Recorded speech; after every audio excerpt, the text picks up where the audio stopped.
The old monk turned his head in the direction the voice came from. Then a familiar face appeared. It's Zhang Mok. Do you really think it's worth using? The old monk grinned. All of his teeth already fell out, so his gums were exposed. A terrible odor also came out of his mouth. After studying poison for a long time, poison could also be found in his body. But he himself didn't feel it. Pilwul asked, "What kind of poison is it?" "I haven't named it yet. Now that I've completed this, I'm sure anyone will die once they are close to 7 steps away from the poison." 7 steps? Then how about 7-step soul-chasing acid 1? 7-step soul-chasing acid? That's a pretty plausible name. Good. I'm going to name this poison the 7-step soul-chasing acid. Hee. The old monk laughed with satisfaction. His name was Dugong. Dugong's only joy in life is to create a new poison by mixing poison with another poison. The poison he created was so lethal that it can cause a major accident once it is leaked. Because of that, he built a nest deep beneath the Manbiop Palace and stayed with his disciples. All those in the area were accustomed to poison. Since they are resistant to poison, they're usually not affected by being exposed to a small amount. Suddenly, a puzzled expression appeared on Dugong's face. "But what are you doing here, Zhang Mok? I thought you didn't like coming here? I have brought you a message from the sect leader." "Sect leader? Lend me your ears for a moment."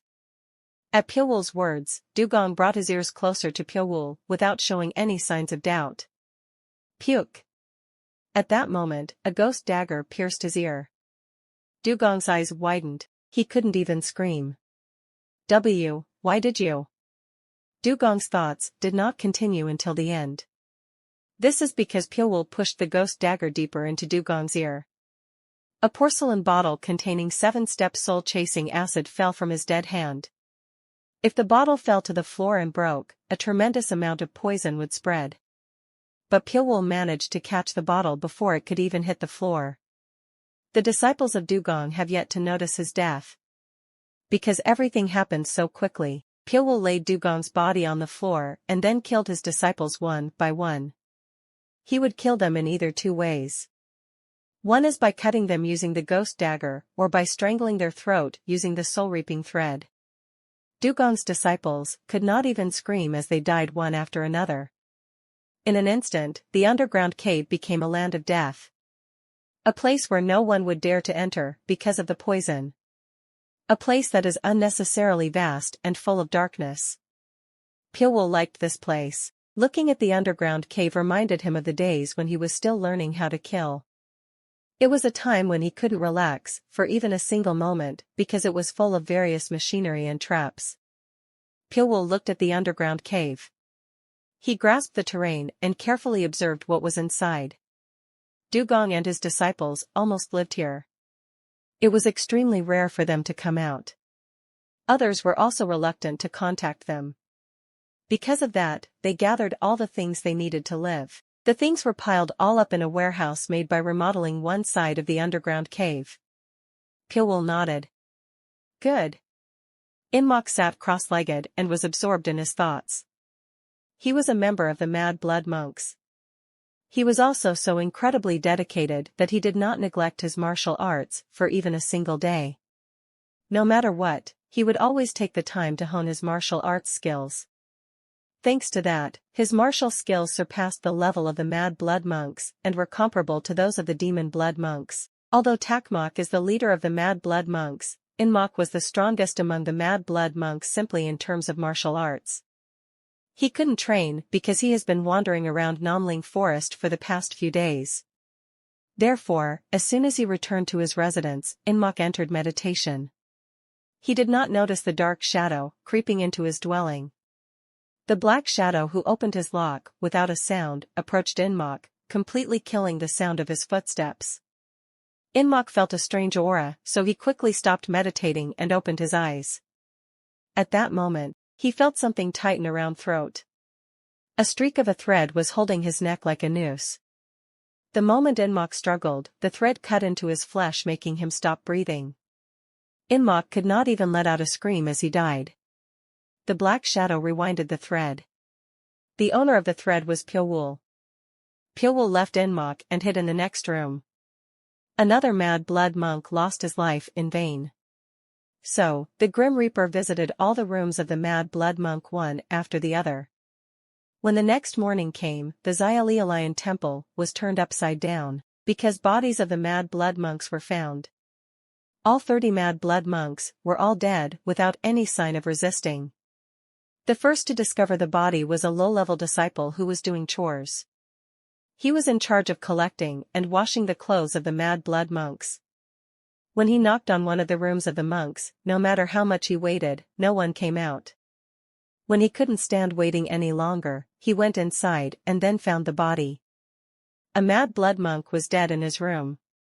If the low-level disciple had not entered, the discovery of the body would have been delayed much later. The Xiaolialayan temple naturally was turned upside down. The Mad Blood monks were talents who were difficult to raise. It will take the sect decades to raise such warriors again. Hyalbul was naturally furious and ran wild. How did this happen? The Mad Blood monks were all slaughtered. Why can't anyone answer? It's clear that it was the assassin who did it. He must have been hiding in the Xiaolialayan temple. Didn't you say that he would never be able to enter the headquarters because of the group that was spread throughout the Namling forest? It seems his abilities exceed our expectations. Bang! Hyalbul hit the armrests. The thick armrests shattered into dust. Seeing this, the disciples of the Xiaolialayan temple swallowed their dry saliva. It was because the anger of Hyalbul had reached its peak. The Xiaolialayan temple's dharma is the strongest.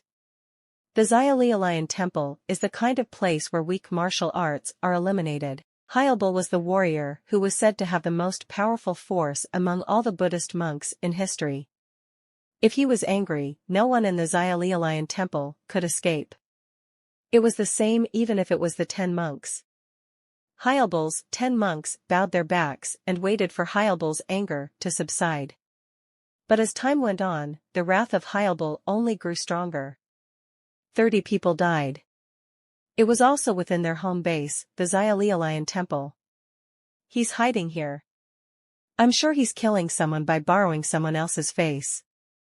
If we leave him like this, he will continue to kill the disciples of the Xiaolialayan temple. Be sure to find him and drag him in front of me. I'll cut him off myself alive. Do you understand? Yes. After answering in unison, they all ran out. They summoned the monks under their command and began to search the interior of the Xiaolialayan temple. Find him. He must have disguised himself as one of us. If anyone behaves suspiciously, they're most likely the assassin. The anger of the monks pierced the sky. They watched each other with their eyes lit up. For now, it was best to doubt each other. If any one of them did anything suspicious, they would immediately be questioned or arrested. They obviously knew that the assassin had been hiding. The problem is that no one has ever seen the assassin's face. They didn't know what the assassin looked like, nor did they know what kind of martial arts he was using. They also didn't know what special skills he had, or what weapons he was using. The monks of the Xiaolialayan temple knew that there was nothing more terrifying than not knowing anything. The opponent was an unknown entity. Finding such a person could not be easy. Various incidents have occurred over and over again. Eventually, the monks became suspicious of each other and even quarreled. This all happened because of one assassin. When the situation became like this, Hyalbul's 10 monks came out and took control of the disciples. This is because if they make a mistake, antagonism could reach a climax and develop into internal strife. Fortunately, the assassin hasn't shown any action in the last few days. When this happened, some monks thought that the assassin had escaped from the Xiaolialayan temple. He must find it hard too, right? He can't hide in the Xiaolialayan temple for this long, right? He must have left a long time ago by now. However, as if ridiculing their expectations, several monks lost their lives again that night. The cause of death was the same. They were all strangled to death by a thread. Even if the monks were in their dorms. Their doors were obviously locked inside, and the security was strict. But all that preparation was to no avail. The assassin destroyed all the protection systems of the Xiaolian temple. Over the past 3 days, more than 20 monks have been killed by the assassin. When the situation became like this, the disciples of the Xiaolian temple were terrified. An invisible arrow was more terrifying than a visible sword.